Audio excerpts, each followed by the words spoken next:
My name is Denise Torres, and I'm the mom of a 34-year-old, thriving, living independently, working in the community, largely because of the organization that I work for, the ARC Jacksonville. And I'm here to talk as an advocate for the ARC. I manage the special needs housing program. I see firsthand the excitement of the promise realized in the work and intent of the Sadowski Coalition, Housing Coalition. The Sadowski Housing Coalition is made up of statewide nonpartisan organizations that main goal is to obtain dedicated, and I repeat, dedicated revenue sources for affordable housing. It originated in 1991 and is more commonly referred to as the Sadowski Act. Now, I put a twist on the Sadowski Act and I call it the Sadowski Act because unfortunately, it has become more sad than act for our families that count on that money for independence and housing and living in the community. To the thousands of Floridians with disabilities, seeking affordable housing options that provide opportunities to live independently in the community of their choice, they're simply priced out. They can't do it. It's too affordable. It's too expensive, or it's not accessible. The funds intended to help those dedicated funds in the Sadowski Act are redirected continuously. The demands for accessible and affordable housing is widespread and it doesn't go away. 2 years ago, those redirected funds were sent to help with the tragedy at the Parkland shootings. Understood tragedy in the state, but those funds dedicated for the housing, accessible housing, were redirected to help with security for the Parkland shooting. Last year, it was all about COVID. Those dedicated funds were redirected for COVID work. There will always be something, yet the funds keep getting, those dedicated funds keep getting sent to things they weren't meant to be used for, and the housing crisis is not going away. We are talking about a basic need, people, a place to live. There are too few programs like the Special Needs Housing Program, which I work, which managed by the ARC, that ensures the units that are set aside for disabled, accessible housing get filled by people with disabilities, qualifying individuals. That program, we serve as a gatekeeper to make sure that's the population that gets housed. But those dollars to make those properties available, those funds are getting redirected. York works with 19 properties right now. We have contracts with them. As a gatekeeper, I get to refer individuals to happiness, their own homes, their independence. Unfortunately, there's too few complexes that set aside extremely low income apartments and then money to help entice them, to give them tax credits, is being diverted. It's being redirected. There is a great need, and it's like a dam that's about to burst. It leaks, and then they redirect money. Money goes to Parkland security, money goes to COVID. Those leaks are getting patched, but that dam is overflowing. The eviction moratorium will end. The COVID hotels will close, and there'll be even more individuals who need housing, affordable and accessible, when we have a very long wait list right now. This dam is spilling over. Right now, Republican Senator Kathleen Pasadono of Naples introduced a bill that would prohibit lawmakers from shifting, taking, reallocating any of the funds that are set aside for the Sadowski Act. Right now, I urge you to get behind it. Let us have the money it was purposed for. Stop the steal. That seems pretty current right now. Let that money stay where it needs to be so our individuals, our families can have the housing that they so urgently need. And it's the Sadowski Act, and it needs to be protected, and so do the funds. And I want to thank you for your time. And right now, I want to introduce another parent and another partner. My name is Emily Garrion. I live in Orlando with my husband and our 11-year-old son, Liam. Liam is filled with an enthusiasm for life, curiosity for things that most people find mundane, and he happens to have autism. We are aligned with the Sadowski Housing Coalition in asking the Florida legislature and the governor to stop redirecting the funds out of the SHIP budget. From the moment that I began to understand what autism is, my worry for what would become of my son began. Can you imagine living your life day after day, worrying about what your child will do after you're gone? I doubt that any of you have ever prayed to outlive your children, but I have. And thinking about his future is the fire that motivates me to speak up. He has rights just like you and me. Autism makes his rights no less than yours. We all want to live in a safe environment, surrounded by a community that includes us, with work that fulfills us. And we each get to choose what that looks like for us, but not him. People with physical and developmental disabilities have to fight a system that severely limits their employment opportunities, their choices of community, and the lifestyle that they'd like a chance to create. In most cases, our disabled children are set into a pipeline of poverty, with employers given waivers to pay sub-minimum wages, government rules limiting how much in savings they can have, and then there's assistance limited to Title VIII housing. If my son wanted to live across the street from his work in a neighborhood like Lake Nona, if he wanted to live across the street from his family or friends, he wouldn't be able to do it. It would be flat out impossible. The system is stacked against him. And just like your children, he should be able to choose to live where his abilities align with the work he loves, where he can go to church where he wants, and with the community that he chooses to be a part of. In this case, we've done one of the most important parts. We have funds already in place in the Sadowski Act, but now we need to hold those who continue to ask for these funds to be shifted accountable.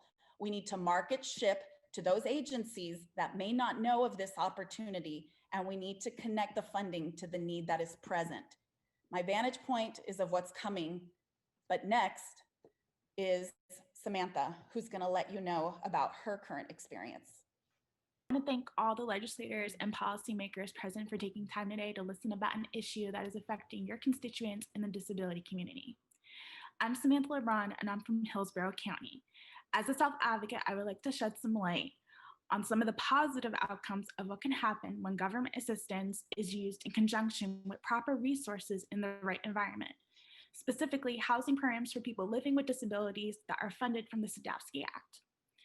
I have cerebral palsy, which has affected the way I walk, but fortunately it has left my cognitive faculties intact. When I started school, special ed was where I was placed because I have a physical disability, but it was automatically assumed that I had an intellectual one as well. After being mainstreamed, I continued on with my schooling and I graduated with honors and I received a degree in information technology. But a few years ago, I had a full-time job. It paid well enough to pay all my expenses and put money aside to build a savings for the first time in my life. But one day I woke up and it all changed. I was on my way to work like any other day. Halfway there, I started to feel pins and needles on the left side of my face. By the time I got to work, they had traveled all the way throughout my whole entire body. Once I was at the hospital, I was told something unknown was attacking my nerves. Months after, I became a full-time military user to prevent myself from becoming a quadriplegic. I was on my way of being evicted from my home, and I couldn't physically take care of my basic needs anymore. After requesting personal supports from the Agencies for Persons with Disability, I became a contributing member to my community. I did not go into a group home, I did not go into immediate care facility, but I did go into low-income housing. But I live in housing that is part of a tax incentive program where a certain amount of units are designated for those with disabilities, which is affordable and accessible. Within 1 year with assistance, proper resources, and stable housing, I became an ambassador and spokesperson for Able United, a member of the board of directors for my Center for Independent Living, a certified benefits planner for people with disabilities who are on disability benefits who want to work. I represent my state as Ms. Wheelchair Florida 2020, and I'm a Paralympic athlete for the US table tennis team. I'm one person, but there could be so many more individuals that can flourish just like me if the funds from SHIP stop being redirected. When funding is shifted and it is not used for what it is designated for, it leaves people to get shortchanged by the very resources that were created to assist them. By changing the language in the Sadowski Act, you can prevent individuals like myself from becoming disadvantaged. Let's give individuals with disabilities a fighting chance to be fully independent and contributing members of society. I'm now going to pass it on to Kathy, who will speak from the perspective as a parent with an adult child currently looking at what options might be available to her. My name is Kathy, and my husband and I live in Crestview, and currently we have an adult daughter who lives in our home, and her name is Shelly.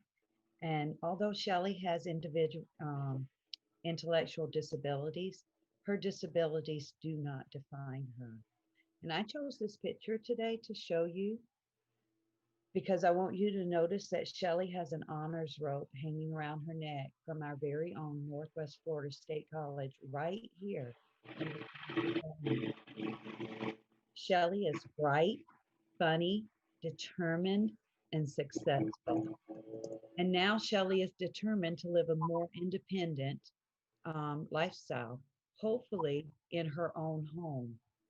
And that's partly in preparation for the time when her father and I will pass away. So I'm here to ask you to add language to the SHIP Housing Initiative Partnership under the Sadowski Housing Coalition. I would like you to add language that would stop the redirecting of the funds of our SHIP budget and into other budget funds. And then I'd like you to add language that would start raising awareness in our communities that will effectively reach those that need it the most. 30 to 40% of Florida's homeless population are people with disabilities, and they often find themselves there after their family caretaker dies. So every time you vote to redirect money from the SHIP program, you aid and you add to our homeless crisis in Florida, and you take away from our most vulnerable population, denying them their basic needs. Now, knowing this, you can imagine how I have long, endless nights of worry and fear, wondering what is going to happen to my daughter Shelly when I'm not here anymore. I wonder if the year that Shelly needs the SHIP funds the most, that will be the year our legislators redirect funds out of our SHIP program and out of her reach. So right now, you have the power.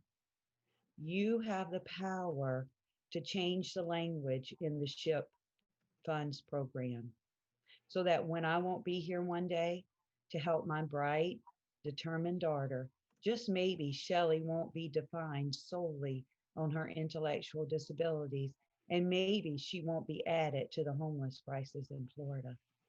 So I'm imploring you, I'm asking you to help me help Shelly.